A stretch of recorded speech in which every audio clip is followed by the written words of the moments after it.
Welcome back to the main events of Italian diplomatic activity abroad. Last Saturday, Prime Minister Meloni flew to Saudi Arabia for her fifth official visit to the Arab country. The Prime Minister first stopped in Jeddah on the shores of the Red Sea, where she boarded the Amerigo Vespucci, engaged in a 2-year tour around the world, which will end in June in Genoa. Let's listen to a moment of a greeting to the crew of the Vespucci. È una nave che It is a ship that, by sailing the sea, certainly tells the world about the excellence of our armed forces. It certainly tells the story of the role that Italy plays in naval diplomacy, in international cooperation, but also the values of which we are bearers, the culture of which we are bearers, and tells the story of the courage and dedication of which we are capable. And so obviously, long live the Vespucci, long live the Italian Navy, and long live Italy. Viva nave Vespucci, viva la Marina Militare Italiana e viva l'Italia. Meloni then reached the town of Alula, a UNESCO World Heritage archaeological site, where she had a bilateral meeting with the Crown Prince and Prime Minister of Saudi Arabia, Bin Salman. The talks focuses on the situation in the Middle East, from Syria to Lebanon, to the need to consolidate the ceasefire in Gaza. Economic aspects were also in the foreground. The two leaders signed a joint declaration that establishes the stars of the strategic partnership.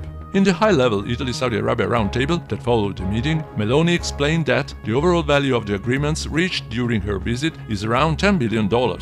Agreements, the Prime Minister explains, that constitutes platform on which to build further opportunities together. 5 agreements are of particular importance that are part of the Mattei Plan for Africa. 2 agreements were signed by Cassa Depositi e Prestiti, 2 by SACE and 1 by Ansaldo Energia, all aimed at collaborating with Saudi companies and institutions to promote projects in African nations and in the priority sectors of the Mattei Plan. And on Monday 27th, in Dar es Salaam, in Tanzania, during the African Head of State Energy Summit, Italy confirmed its support for the Mission 300 program. The program is an initiative of the World Bank of the African Development Bank that aims to guarantee electricity to 300 million people in sub-Saharan Africa by 2030. The Undersecretary for the Environment and Energy Security, Claudio Barbaro, was present for the Italian government. By the end of the month, 7 carabinieri will be sent to the Rafah border crossing between Egypt and the Gaza Strip to participate in the European EUBAM mission reactivated by decision of the Foreign Affairs Council on Monday. The mission aims to coordinate and facilitate the daily transit of up to 300 wounded and sick people, ensuring assistance and protection to vulnerable people. On Sunday 26 January, Foreign Minister Tajani had a long and friendly telephone conversation with US Secretary of State Marco Rubio, the first since taking office. All the many issues were touched upon in the phone call, among them the need to increase European responsibilities in matters of defense within NATO. The topics discussed were a just peace in Ukraine, the situation in the Middle East, with the recent ceasefire agreement between Israel and Hamas, the role of Syria after the fall of Assad, up to the nuclear issue and relations with Iran. The difficult situation in the Democratic Republic of Congo was the focus of a phone call on December 28, in which Minister Tajani checked with the Italian ambassador in Kinshasa on the condition of the fellow countrymen. In the Goma area, where violent clashes with rebels supported by Rwanda are underway, there are about 15 Italians left, mostly religious, aid workers and habitual residents.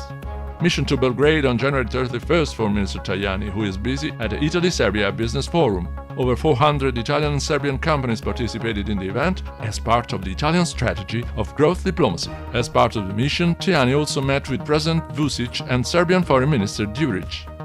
On January 28, Foreign Minister Tajani inaugurated the Italian Fashion Days in the World at Villa Madama in Rome, a new format for integrated promotion within the framework of growth diplomacy. The Fashion Table for Internationalization also met at the Villa Madama to initiate close technical coordination between the Ministry of Foreign Affairs and the main trade associations. We want to support this strategic sector in a concrete way through the diplomacy of growth, commented Tajani, involving the over 300 Farnesina offices abroad. Undersecretary of Foreign Affairs Giorgio Silli carried out a mission in Mexico for meetings with some of the new representatives of the government of President Claudia Sheinbaum.